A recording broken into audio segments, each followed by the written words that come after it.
Saat saya masih berumur 7-11 tahun, kakek dan nenek saya selalu menceritakan bagaimana persatuan di zaman mereka kecil. Mereka berkata bahwa persatuan pada masa dahulu dan masa sekarang sangatlah berbeda.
Saya rasa persatuan saat ini masih sangat kurang dibandingkan dengan persatuan pada masa dahulu. Saya memang tidak melihat dan merasakannya secara langsung bagaimana persatuan Indonesia di masa itu.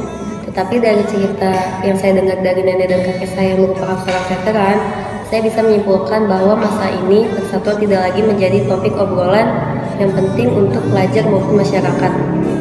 Bagaimana Anda bisa menyimpulkan bahwa masa sekarang persatuan tidak lagi menjadi obrolan masyarakat? Anda bisa melihatnya dari perbedaan agama. Salah satu konflik yang sering terjadi saat ini selalu dipicu oleh perbedaan agama antar umat beragama itu sendiri. Menurut saya sih tidak ada persatuan antara zaman dahulu dan zaman sekarang. Manusia sebenarnya perlu membawa perubahan.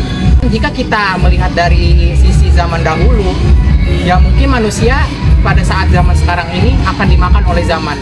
Lagi pula masih banyak persatuan zaman sekarang ini. Kita sebenarnya masih bisa menghargai persatuan antar suku dan agama. Hah? Apa perlu kita membahas persatuan negeri ini? Melihat bagaimana perilaku para tetangga saja, saya tidak yakin bahwa mereka berjuang untuk persatuan Indonesia. Hah? Benar bukan apa yang saya katakan? Pemuda pada zaman sekarang ini hanya mementingkan ego dan kepentingannya masing-masing. Lain halnya dengan pemuda pada zaman dahulu yang lebih mengutamakan dan mementingkan kemerdekaan bangsa Indonesia. Namun apa yang terjadi sekarang? Hanya sekadar untuk membahas persatuan saja masyarakat sudah enggan. Lalu apa sekarang kita tidak perlu membahas persatuan bangsa ini dan melepaskan persatuan bangsa Indonesia?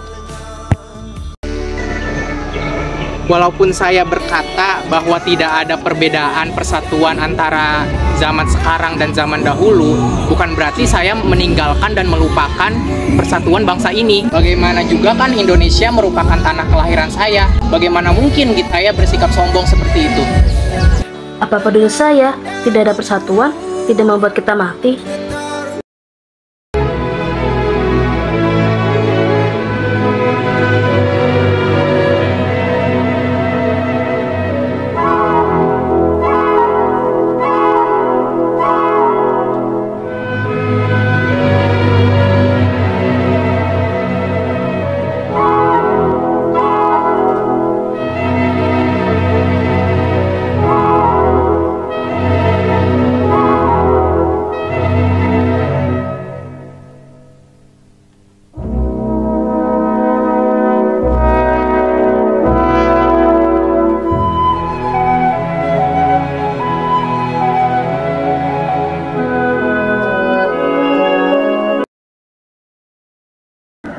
Kalau di tempat saya tinggal, cara masyarakat kami mempertahankan persatuan dengan cara mengadakan gotong royong yang diadakan setiap 2 minggu sekali, serta mengadakan lomba Agustus untuk memperingati hari kemerdekaan dan masih banyak lagi.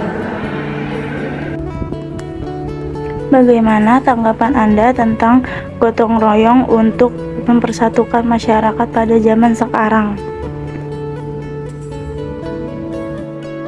Loh, memangnya masih ada kegiatan seperti itu? Kalau di tempat saya sih biasa saja, kerja ya kerja, libur ya libur. Sibuk sama urusan masing-masing, saling kenal saja tidak.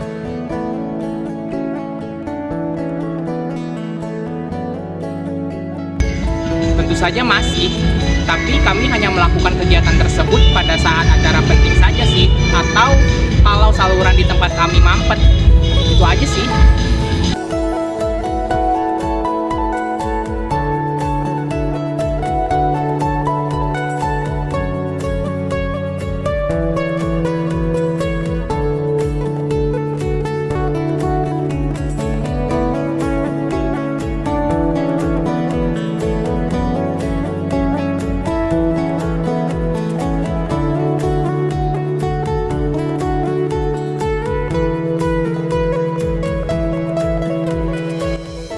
Di masa sekarang ini, yang dibutuhkan itu hanyalah uang.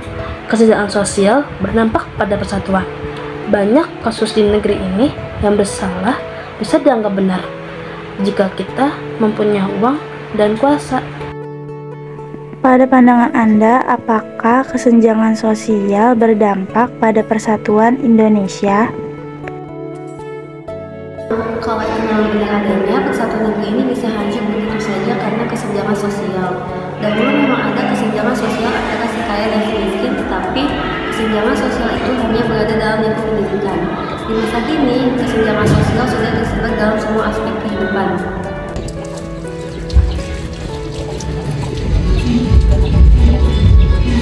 Saya sangat prihatin dengan kesenjangan sosial yang terjadi sekarang ini. Memang benar, persatuan yang telah dibangun oleh pahlawan kita, bangsa Indonesia, itu bisa jadi hancur hanya karena kesenjangan sosial. Lantas, apa yang harus kita lakukan agar persatuan bangsa ini tidak hancur? Tentu dengan menjaga semua kekayaan bangsa ini, contohnya seperti budaya, bahasa, dan lain-lain, dan jangan berperang dengan bangsa sendiri. Menjaga kerukunan antar umat beragama dan suku yang berbeda. Tentu harus dengan dukungan dari para petinggi negeri ini. Seharusnya jangan tanya saya saja belum bisa menjaga persatuan bangsa. Tapi menurut saya, kita menjaga kenyamanan masing-masing saja ya.